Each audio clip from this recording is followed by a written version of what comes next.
Why grow old? And Moses was 120 years old when he died. His eye was not dim, nor his natural force abated. Remember how you used to plough through great masses of work, day after day and month after month, cheerily, enthusiastically, with never a sign of tiring or nervous strain. Remember how you used to enjoy those evenings, starting out as fresh from your office or shop as if you hadn't just put a hard day's work behind you. No doubt you've often wondered why you can't work and enjoy yourself like that now, but solaced yourself with the moth-eaten fallacy that, as a man grows older, he shouldn't expect to get the same fun out of life that he did in his earlier years. Youth is not a matter of time. It is a mental state. You can be just as brisk, just as active, just as light-hearted now as you were 10 or 20 years ago. Genuine youth is just a perfect state of health. You can have that health and the boundless energy and capacity for work or enjoyment that go with it. You can cheat time of 10, 20 or 50 years, not by taking thought of what you shall eat or what you shall drink, not by diet or exercise, but solely through a right understanding of what you should expect of your body. If only I had my life to live over again. How often you have heard it said, how often you have thought it. But the fact is that you can have it. You can start right now and live again as many years as you have already experienced. Health, physical freedom, and full vigour need not end for you at 35 or 40, nor at 60 or 70. Age is not a matter of years. It is a state of mind.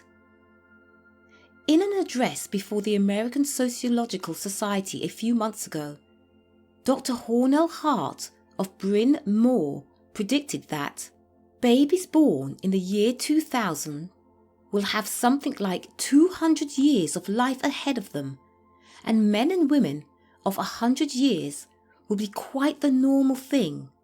But instead of being wrinkled and crippled, these centenarians will be in their vigorous prime. Thomas Parr, an Englishman, lived to be 152 years old and was sufficiently hale and hearty at the age of 120 to take unto himself a second wife. Even at 152, his death was not due to old age, but to a sudden and drastic change in his manner of life. All his days he had lived upon a simple fare, but his fame reaching the king, he was invited to London, and there feasted so lavishly that he died of it. In a dispatch to the New York Times on February the 14th last, I read of an Arab, now in Palestine, one Salah Mustafa Salah Abu Musa, who, at the age of 105, is growing his third set of teeth. Mankind has taken to planting posts along its way to mark the flight of time. Every year we put in a new one, heedless of the fact that we are thus marking a clear channel for our arch-enemy, age, to enter in from the sea of human belief. But the fact is that there is no natural reason for man to grow old as soon as he does. No biological reason for him to grow old at all. Why is it that the animals live 8 to 10 times their maturity, when man lives only about twice his? Why? Because man hastens decrepitude and decay by holding the thought of old age always before him. Dr. Alexis Carrel, Nobel Prize winner and member of the Rockefeller Institute, has demonstrated that living cells taken from a body, properly protected and fed, can be kept alive indefinitely. Not only that, but they grow. In 1912, he took sonic tissue from the heart of an embroid chick and placed it in a culture medium. It is living and growing yet. Recently, Dr. Carroll showed a moving picture of these living cells before the American Institute of Electrical Engineers. They grow so fast that they double in size every 24 hours and have to be trimmed daily. The cells of your being can be made to live indefinitely when placed outside your body. Single-celled animals never die a natural death.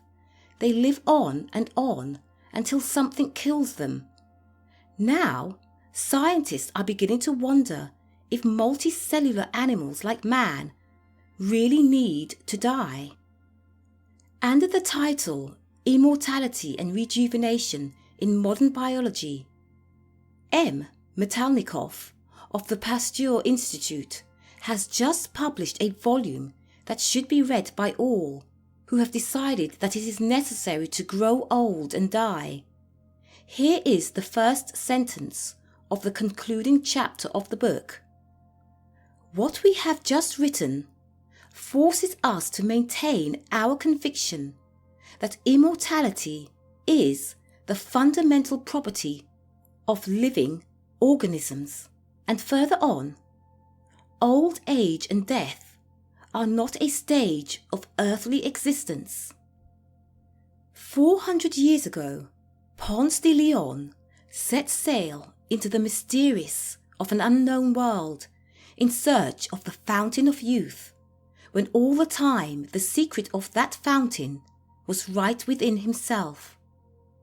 For the fact is that no matter how many years have passed since you were born, you are only 11 months old today. Your body is constantly renewing itself. The one thing about it you can be sure is of change. Every one of the millions of cells of which it is composed is constantly being renewed. Even our bones are daily renewing themselves in this way. These cells are building. Every day they tear down old tissue and rebuild it with new. There is not a cell in your body, not a muscle or tissue, not a bone, that is more than 11 months old. Why then should you feel age? Why should you be any less spry, any less cheerful than these youngsters around you that you have been envying? The answer is that you need not, if you will but realize your youthfulness. Every organ, every muscle, tissue and cell of your body is subject to your subconscious mind. They rebuild exactly as that mind directs them. What is the model you are holding before your mind's eye? Is it one of age, of decrepitude? That is the model that most men use because they know no better. That is the result that you see imaged upon their bodies. But you need not follow their outworn models. You can hold before your mind's eye only the vision of youth, of manly vigour, of energy and strength and beauty. And that is the model that your cells will use to build upon. Do you know what is responsible for the whole difference between youth and age? Just one thing. Youth looks forward, always to something better. Age looks backward and sighs over its lost youth. In youth, we are constantly growing. We know we have not yet reached our prime. We know we can expect to continually improve. We look forward to ever-increasing physical powers.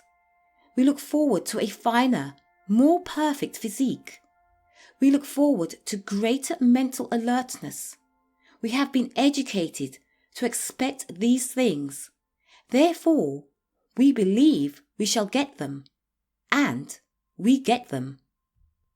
But what happens after we get to be 30 or 40 years of age? We think we have reached our prime. We have been taught that we can no longer look forward to greater growth, that all we can hope for is to hold our own for a little while and then start swiftly downward to old age and decay.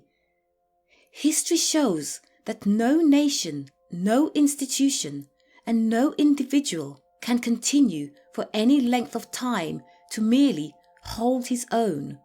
You must go forward or back.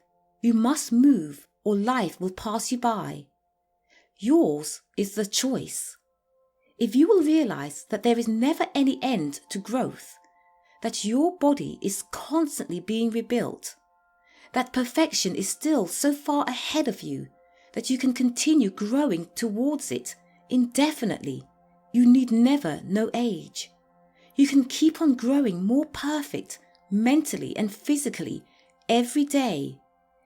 Every minute you live is a minute of conception and rebirth. You may be weak and anemic. You may be crippled or bent. No matter. You can start today to rebuild along new lines. In 11 months at the most, every one of those weak and devitalized cells, every one of those bent and crippled bones will be replaced by new, strong, vigorous tissue. Look at Annette Kellerman, crippled and deformed as a child, yet she grew up into the world's most perfectly formed woman. Look at Roosevelt, weak and anemic as a young man, yet he made himself the envy of the world for boundless vigour and energy, and they are but 2 cases out of thousands. Many of the world's strongest men were weaklings in their childhood. It matters not what your age, what your condition. You can start now renewing your youth, growing daily nearer the model of you that is imaged in universal mind. Do not conform to the pattern of this world, but be transformed by the renewing of your mind. Then you will be able to test and approve what God's will is, His good, pleasing, and perfect will. There is no psychological reason why a man should die. The human body possesses inherent capacity to renew and continue itself and its functions indefinitely. Your body wears out. Of course it does, just as all material things do. But with this difference, your body is being renewed just as fast as it wears out. Have you damaged some part of it? Don't worry. Down inside you is a chemical laboratory which can make new parts just as good or better than the old. Up in your subconscious mind is a master chemist with all the formulas of universal mind to draw upon, who can keep that chemical laboratory of yours making new parts just as fast as you can wear out the old. But that master chemist is like all of us, like you. He's inclined to be a bit lazy.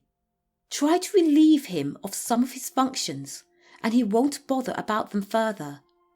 Take to the regular use of drugs or other methods of eliminating the waste matter from the body, and your master chemist will figure out that your conscious mind has taken over this duty from him, and he will leave it thereafter to your conscious mind.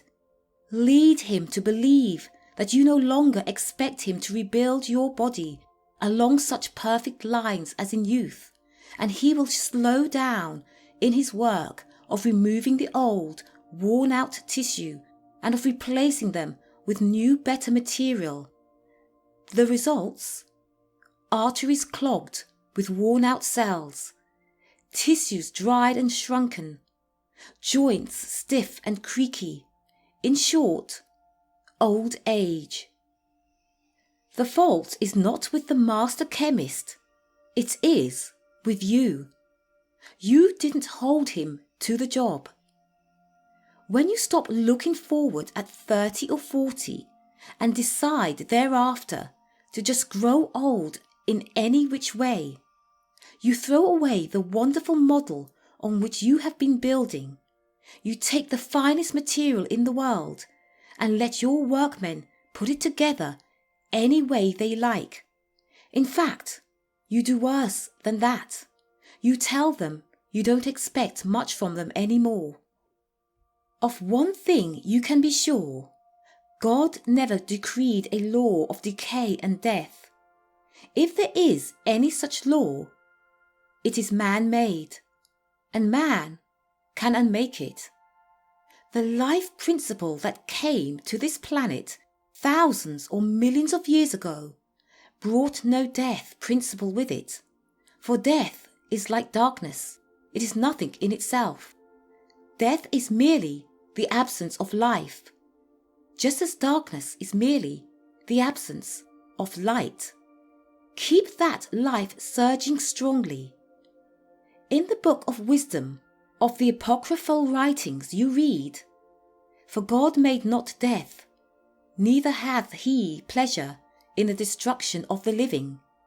For he created all things that they might have being, and the generative powers of the world are healthsome, and there is no poison of destruction in them, nor hath death dominion upon the earth. For righteousness is immortal. But ungodly men with their works and words called death unto them. For God created man to be immortal, and made him to be an image of his own proper being. But by the envy of the devil came death into the world. Whosoever liveth and believeth in me, open brackets, understandeth me, close brackets, said Jesus, shall never die. And again, if a man keep my saying, he shall never see death. Universal mind knows no imperfection, no decay, no death. It does not produce sickness and death. It is your conscious mind that has decreed these evils. Banish the thought, and you can banish the effect.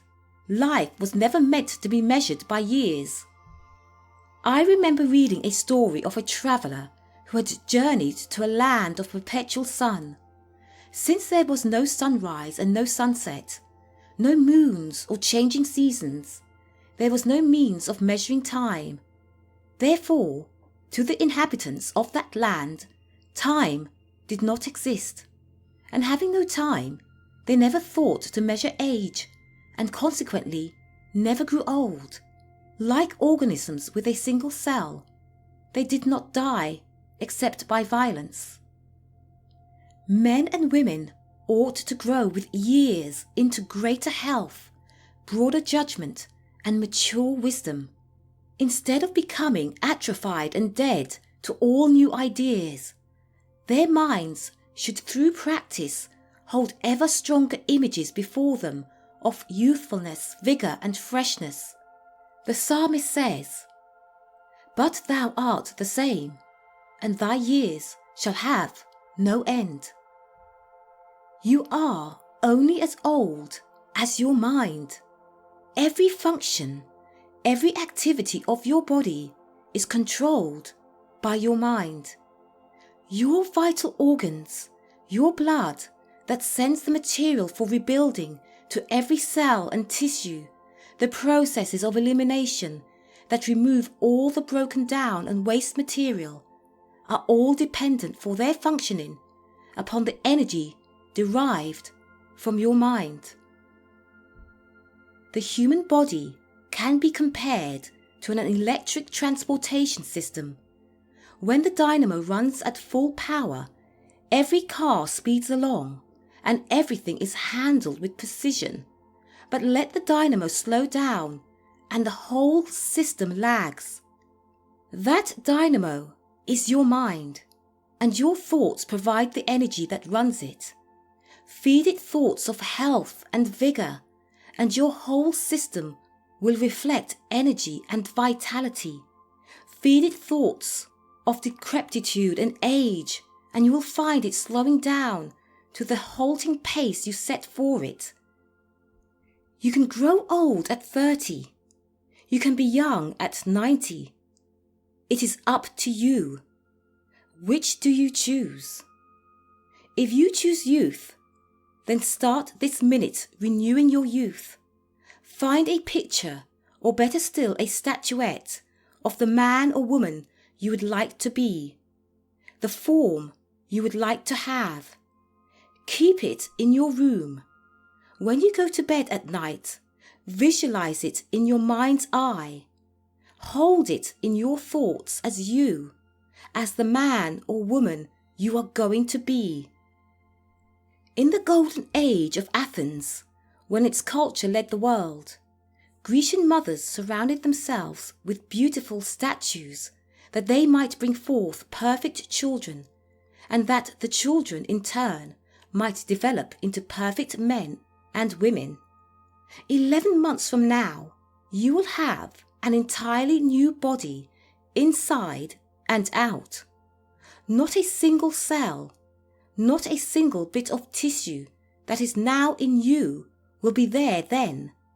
What changes do you want made in that new body? What improvements? Get your new model clearly in your mind's eye. Picture it, visualize it, look forward daily to a better physique, to greater mental power. Give that model to your subconscious mind to build upon, and before 11 months are out, that model will be you.